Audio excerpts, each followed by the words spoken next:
Greetings, Quester, and welcome to Tiny Meeples' Big Talk with Matt and Richard. Hello, and welcome to this episode of Tiny Meeples' Big Talk. Big Talk. Today, it's all about the Shapper Eye. Chopper Eye. The Stargate. We're going to be talking about the Stargate and, of course, Jack O'Neill. Yeah, he's the main one we're going to talk about because obviously when it got made as a TV programme, he really did kind of carry the show a lot. A much different take on the character of Jack O'Neill. In the Stargate, the film, obviously Jack O'Neill was played by Kurt Russell, and he was like the traditional stony-faced soldier. Yeah. And I mean, I really like Kurt Russell. His kid had just died. It had, yeah. And then in the series, a bit more time had gone past. He'd uncovered his sense of humour again. Yeah. And but yeah, very different takes on the same character. I mean, I say Kurt Russell is a great actor. He's been in some really great films. Particularly The Thing was probably one of my favourite films that he's done. But I liked Escape from New York. Escape from New York, excellent. Escape from LA, not so much. But Escape from New York and Snake was just brilliant. And it's the same guy. And the same character, I mean. Yeah, just the sequel wasn't as good. Yeah, but it's not the character's fault. But very different takes, obviously, because then Richard Dean Anderson came into it and went with a much more. Yeah, he MacGyvered it in a comedy way. So you've still got the soldier, but he's presented as probably being a little bit more dim and less understanding as the Jack O'Neill in the film. In a way, but a lot more comedy. But he also pretends to be less intelligent than he actually is. That's he does. Part of it as well. I mean, like as far as tactics go, you can't really get much better in like perception and stuff like that. He just will not learn facts, and it's almost intentional. He does not want to understand what Carter's saying. There are times where Carter's trying to explain to him, and he's just. What's the bottom line? What's it? And in a way, it's kind of almost a little bit of a surprise when you take that into the character that he is the leader of like Earth's first line of defense against alien invasion, and he is fascinated by space as well. Yeah. And like he knows about the like accretion disk of black holes and stuff like that. It's just. He doesn't kind of carry that interest on into anything else so much. Yeah. But as a character, he's absolutely fantastic. And like you say, there's so many times where he carries the show because of his personality, his charisma. I mean, the thing is, the whole of SG-1 are a great team. There's good casting choices. I think so, They're well acted. The stories that they get, they really explore those four characters over the course of the various series. Well, it's a great team, really, because whatever situation they come up against, there's bound to be one of them that's going to know something. It's very well kind of formulated, because obviously teal'c's the fighter, so is Jack, but teal'c also has like inside knowledge and like what Jafar do and like what the Goa'uld do and things like that. Daniel knows all of the linguistics, the archaeology, the anthropology, but also the legends. That's what I was trying to go for. So it's like teal'c knows he's lived the Jafar life with them all, but then Daniel has like a really good overview of all of them basically, and also he will beat them all over the head with morals or something. And really in many ways Daniel is the heart of the team, isn't he? But because they go into different circumstances, and even Carter is probably more like that than any of the others in the team, but she's still got that military training to fall back on at times, in the sense of, well, I've got to be pragmatic about the situation. We haven't got time to help these people. We've got to do this. She's a physicist.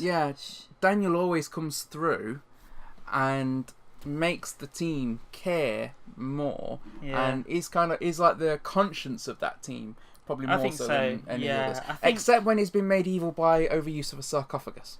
Yeah, but any of us can fall prey to that. I mean, it's nice and relaxing in there. And it makes you not need your circles of glass, mine are rectangles. Daniel will always bring the emotional argument to it, and it's very similar to the original Star Trek, where Kirk would have to make the decision, but then Spock would give him the logical side, McCoy would give him the emotional side, and then he has to kind of decide between that. And it's very much a little bit like that with SG-1. I mean, Jack, he's got very much just the military background, basically. But the kind of he stuff still does care when it comes to like things like he kids, definitely, doesn't he? He definitely does care. His whole relationship with Skara shows that side of him, and Cassandra, when they find Cassandra on the alien planet. Yeah. Oh, that was so sad. well, not sad, but because it had a nice ending. But I mean, that was a very emotional episode. It was. The bit where she's going. We all down the felt lift like with Carter her. when she was going back in the lift and she was punching definitely. the wall. We all wanted to do that when we were watching that part. Sometimes, like, Jack will know when there's nothing they can do for a certain people or something like that, and we just have to leave, basically. And then Daniel just won't, even though logically there's not much they can do. Daniel will want to stay and try anyway against all the odds, and maybe even try and share the consequences with those people yeah, at times. That's when it, there's even if he knows there's nothing they can do, he just doesn't want to leave them on their own to face that and suffer that. He wants to be there with them. Yeah, I mean, the very fact he stayed on Abydos. Yeah, that's and Jack has to pull him up through the wormhole sometimes to drag him through to save Daniel's own life. I was thinking about the one with the terraforming machine that's going towards a village of people, and it's got that automated like AI on it. It doesn't really understand, or it just has to terraform it for the unborn lives that are on that machine. And yeah, that's quite a good Daniel one, I thought, because he does actually beam up to it to try and have one last chance to reason with this guy, even though he knows that Jack and Sam are going to blow it up in a few minutes. And very much he would risk his own life to try and do what is right. And I think that's a great part of it. It's not just the knowledge and everything. Yeah. But yeah, we were mainly going to talk about O'Neill, but it's just, I think the rest of the team is, we're not kind of dismissing the rest of the team because they are such great characters. We do love the whole SG-1, and I mean, for me, when I was watching it first time round, it was hard to pick out a favourite character because I just loved them all probably equally for different reasons. Say, when you look at Daniel Jackson, he was like the heart and soul of the team, the emotional side, the EQ because of him side. That the whole project got started anyway. Yeah, and I must say, that was amazing casting choice to get Michael Shanks to be James Spader. Yeah, because James Spader was brilliant as Daniel Jackson in the original Stargate the film, and I mean that guy is an absolutely fantastic actor. And if you've ever watched The Blacklist, he really does carry that show. I liked him in The Office when he was there as the evil boss. He played mind games with them all. And that's a completely different character again. He's a great character and a great orator as well, and that comes through particularly in The Blacklist. But I was really pleased that when they did SG-1, they didn't just get a guy that looked just like him, but they got a guy that could act as well. I mean, when I first saw the trailers, a guy that could be a Daniel. Yeah, when I first saw the trailers for SG-1, I actually thought James Spader was in it. Michael Shanks did such a good job. Yeah. It wasn't until I actually saw the casting list when the show started that. Well, he did a lot of sneezing in the first season. That helps. And as I say, I mean, Richard Dean. It's kind of funny as well because Jones is here. A lot of friends of mine watched the show when it was first on, and for different reasons. You know, some of them really love sci-fi, some of them really loved Richard Dean Anderson. So yeah, I knew some people that really liked MacGyver before then. It's not really something that I'd really seen, and that seemed to bring a lot of fans into the show in its early days. that Carter made a reference to it in the first episode. Yeah, he said they MacGyvered the DHC system. Yeah, and I mean, and then you had my mum who just was in love with teal'c. Yeah, well, that's fine. Yeah. So yeah, hi mum, and it was one. It was a great series, and you know, we thought we'd talk about in particular some of O'Neill's funnier moments and alternative ways to use the Stargate. So, and it overlaps a little bit, especially in the one that you were watching today. Like for example, there was times when after the pilot episode when teal'c saved SG-1 and he brought teal'c. Jackson and the others brought teal'c home with him. Yeah. And teal'c's being questioned by Mayborn. and O'Neill just Mayborn in the first episode? Not Mayborn, sorry, Samuels, Major Samuels. Right, yeah. And and O'Neill comes through. Permission to barge in, sir. yeah, I like that. I just love how irreverent he is to, authority. I mean, in a later episode, I think it's the one again regarding another episode regarding Teal'c, when the alien bug's transforming his DNA, and Mayborn wants to take him away, and is in the office. Well, O'Neill, Mayborn, and Hammond are in the office, and O'Neill turns to Hammond and just says, "Permission to beat the crap out of this man, sir." Yeah. He often he's always threatening to shoot Mayborn into as well, which I think is pretty good. Oh, I'm not going to hit you. I'm going to shoot you. Yeah.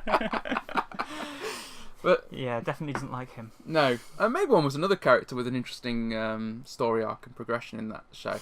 But I think O'Neill's finest moments for me aren't actually when he's on different planets through the Stargate. It's usually when he's on Earth, interacting with other people, particularly, as I say, some of his interactions with Samuels, later Mayborn, who basically takes over the role from Samuels, and Senator Kinsey. Some of the But when he's Starsky and Hutch. Yeah. And some of these other moments there. I mean, in the actual confines of the SGC, some of his conversations with Hammond are just priceless. Yeah, I was thinking the other day about some of my favourite comments by him, and I like it when Daniel had just come back from the dead the first time. We have to clarify which time with Daniel as well. In most series, you wouldn't have to clarify which time someone comes back from the dead. But... Yeah, it's when he had been ascended, then he tried to kill Anubis, and they'd sent him back with no memory. So basically, that was the main thing. They'd found him and brought him back from the planet where he was sent back. And when they come back into the SGC, Hammond welcomes him back, and then he said, "You really have no idea who I am?" And Daniel says no, and then Jack says, "I don't have any idea either, sir." No, he says, "I don't either, sir." He looks so happy when he says it, and it's just funny. I like that O'Neill one, and there's just so many times, like you said, where he's just kind of irreverent, and I like the amount of times when he says, "Got nothing." That tends to be his catchphrase, really. I liked some of his bad example moments. Yeah, like in Window of Opportunity, when they're stuck in the time loop. Yeah, and he's trying to get everyone to believe. There's a lot of good stuff in that one. That is probably my favourite episode for those sort of comments. But yeah, they're in the time loop and they're trying to get the other members to believe that that's what's happening, because it's only O'Neill and Teal'c that's going through it. And he's talking to Hammond and Carter. He's like, if it was just me, I could believe it. But come on, is this the face of a crazy man? Yeah, bad example. Yeah. And the camera just cuts to Teal'c looking like... bad example. You know. Yeah, so that's the time loop one. Window of Opportunity, yeah. And isn't that where it also ends up that... So Daniel's talking to him and he's eating his Fruit Loops at the start of each one. He wasn't listening the first time. That's just how I feel about it. What do you think? Yeah. And then, but then it turns out that Teal'c, every time it loops, he's getting a door opened in his face, and then he just like slams it on the guy, doesn't he? I like the fact that later on, when I can't remember if it was talking to Teal'c or Carter actually, but O'Neill was saying about, that's where he loops into. I was like, the worst thing? I wasn't paying attention the first time. Yeah, I love that. And I like the way they were actually learning as well. I mean, we were talking, what we said before, how he just kind of seems to refuse to learn things like on principle, almost. Like he wants to just kind of let Carter handle that side of it and Daniel handle the language side.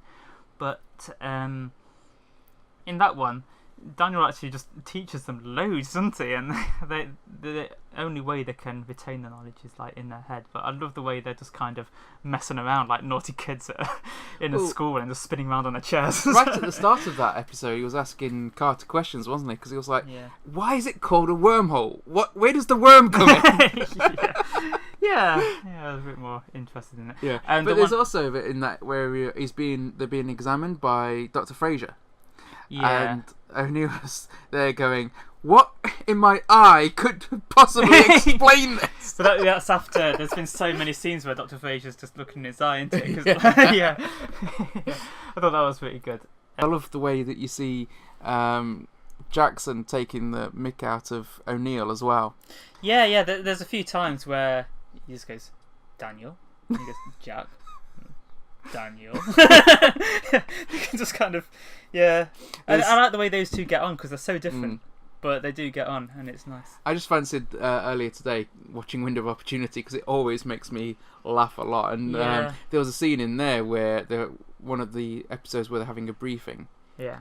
And they've already been through that meeting because it's the one of their earlier times. Yeah. And he starts talking about like the son's corona. Yeah. And as evidence that they've already had the briefing.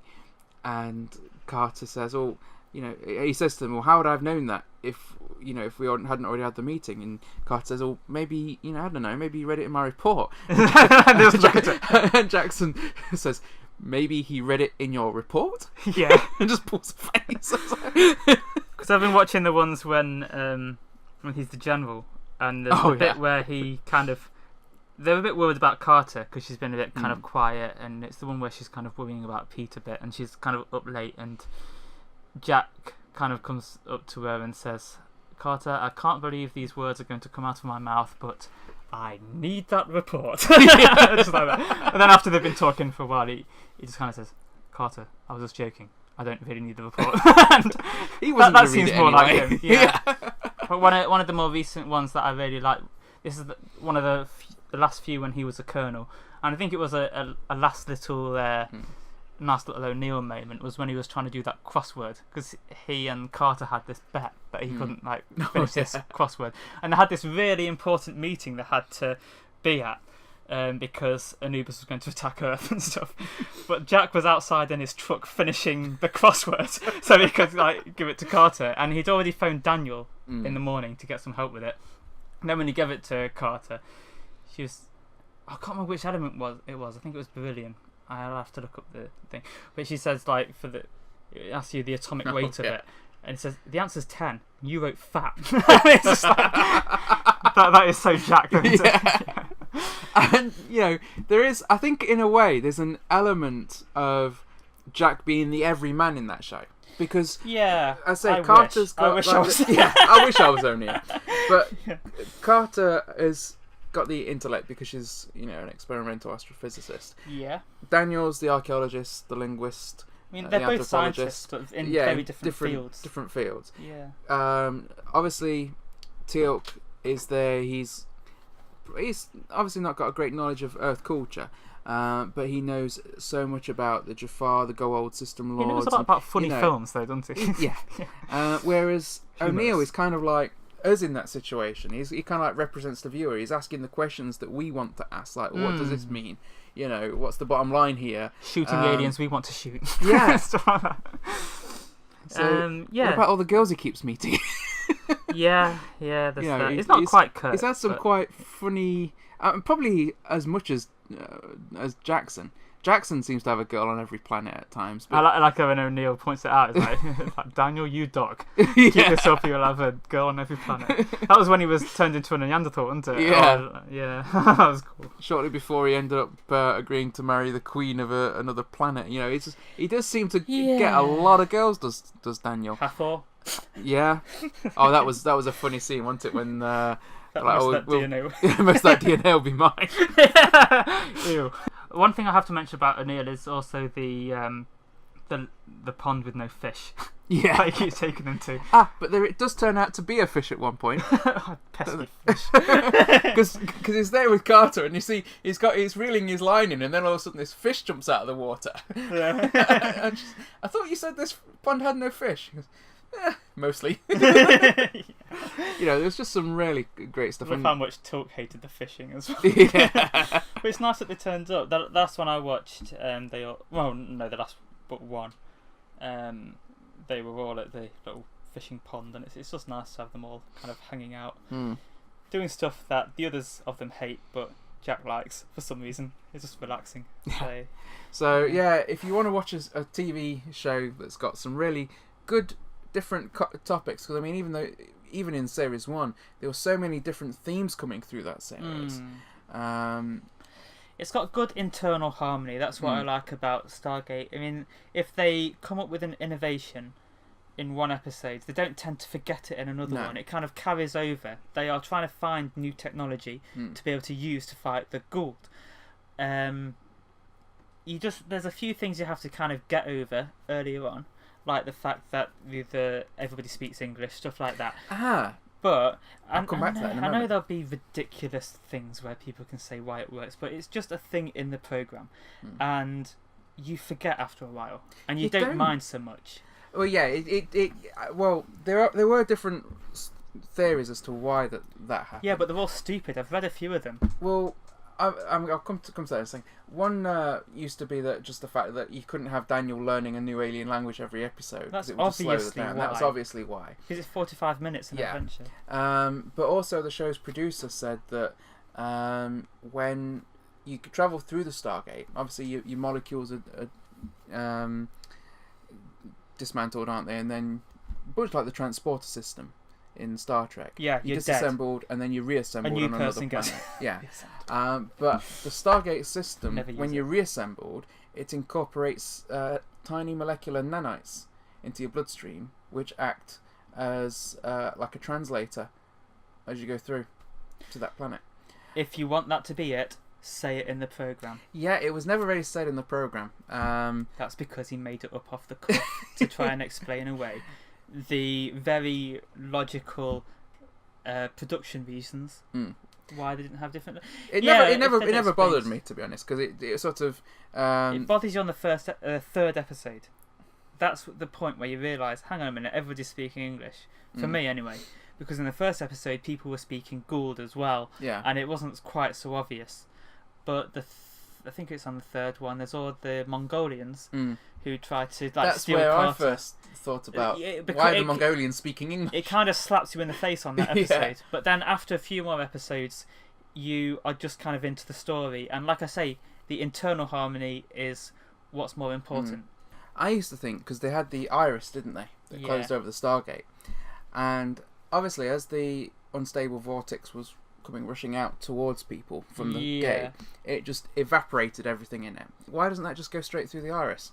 Yeah, it's because it's so near to the event horizon, isn't it? Well, I just thought I also thought that it was probably because it was a production decision, but there you go. I used to kind of think that kind of thing as well, but just Carter's explanation of it being so close to the event horizon that nothing can kind of has a chance to form. It has a chance to form, and I thought that would apply to the thing as well, whatever it is, that blast that comes out of it. I think that's quite a nice aspect of it, because you could have the gate just kind of forming. Yeah, but I like the way they always have that blast coming. Yeah, and that's actually quite important in later episodes as well, isn't it? That happens, and you kind of wonder how much of that was pre-planned or if that was just.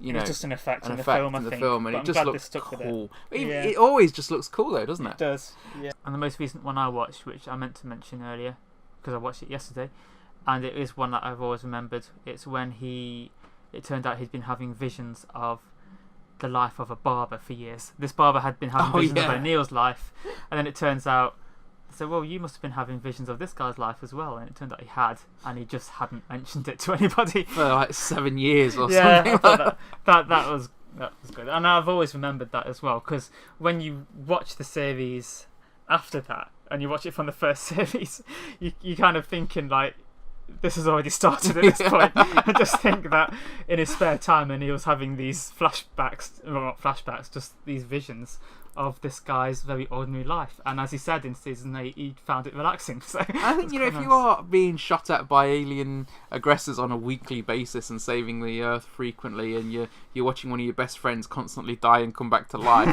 sometimes you're gonna want something that's just nice, simple, and relaxing. And having visions of a guy cutting hair is probably what helped keep him so grounded over all those years. The other thing we were going to talk about: alternative uses for a Stargate.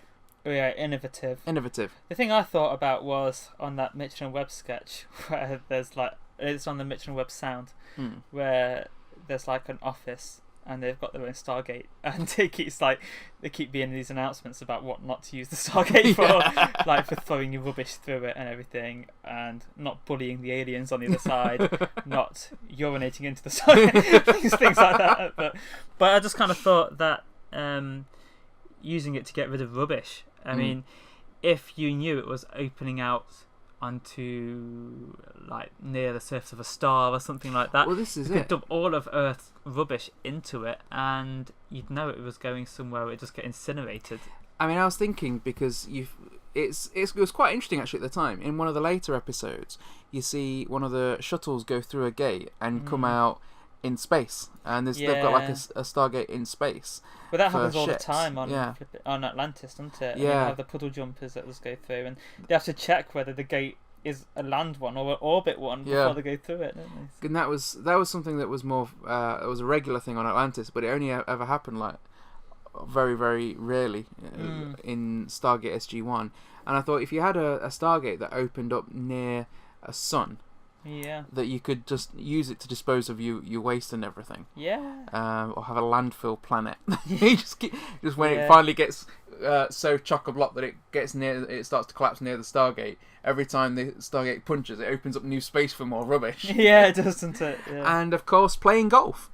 Yeah, which O'Neill and teal'c did on the episode that you just watched. Yeah, and he got shouted at. Didn't he? Yeah. And then he shouts back at Hammond, doesn't he?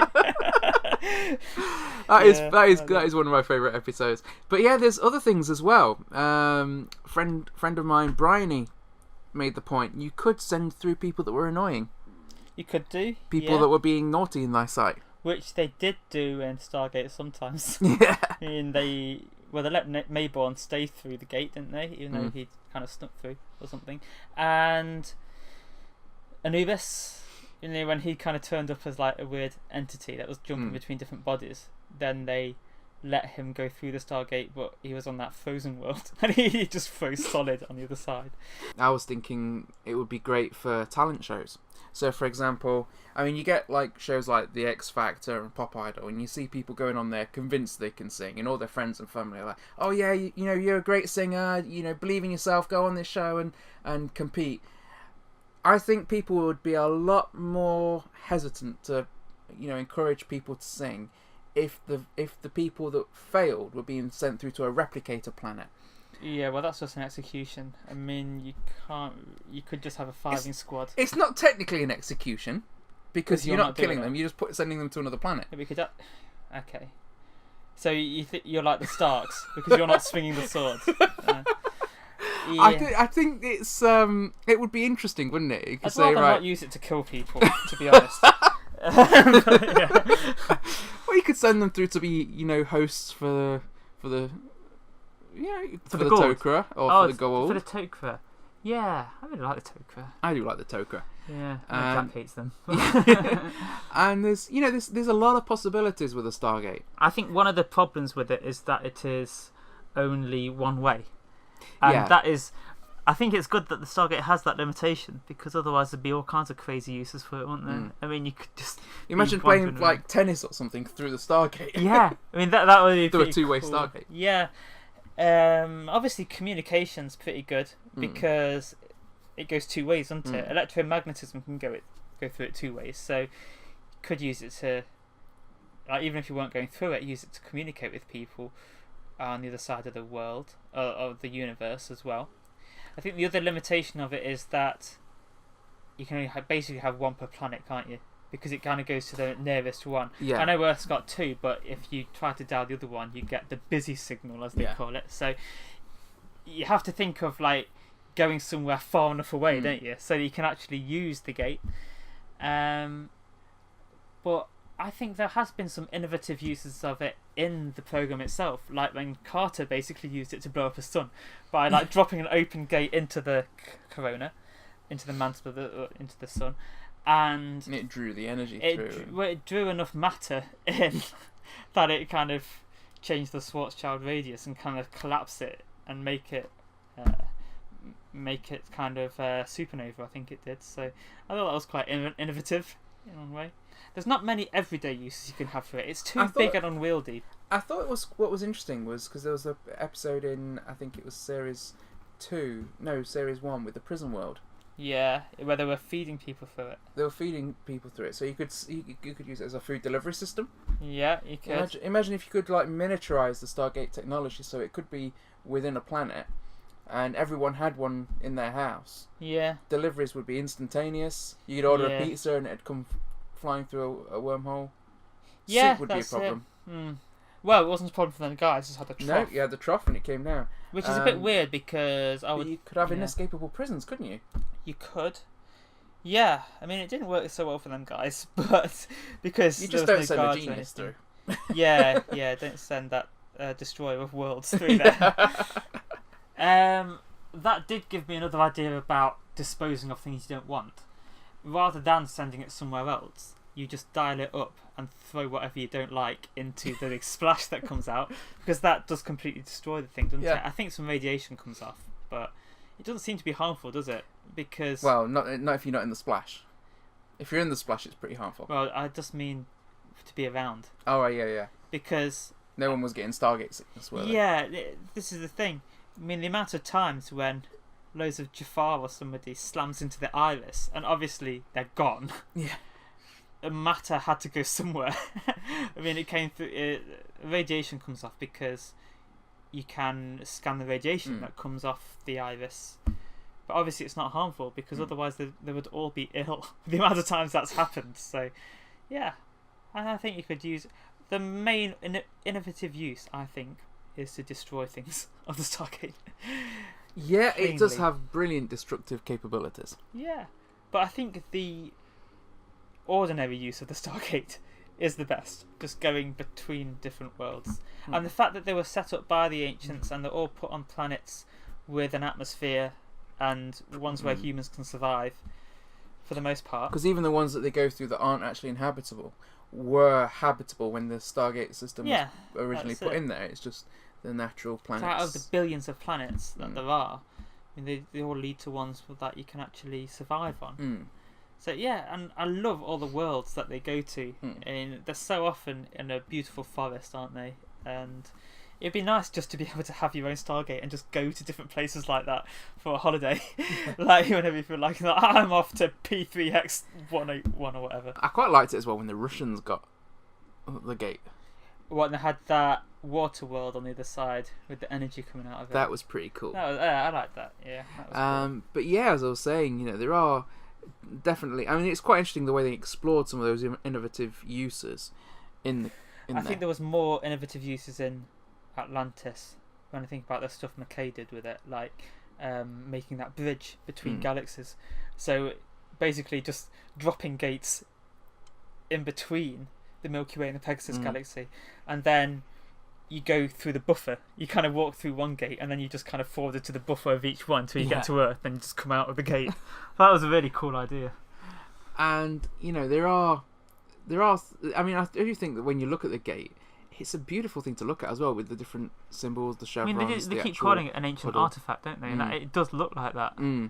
So please, if you're a fan of the show, drop us some comments below and let us know what some of your favourite O'Neill moments are. There's so many more, isn't there? Stay meddlesome.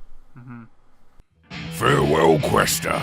To find out about other productions by the Meddlesome Meeples, then check out our channel or rendezvous with us at meddlesomemeeples.com. Until next time, Quester, farewell and keep thine axe sharp.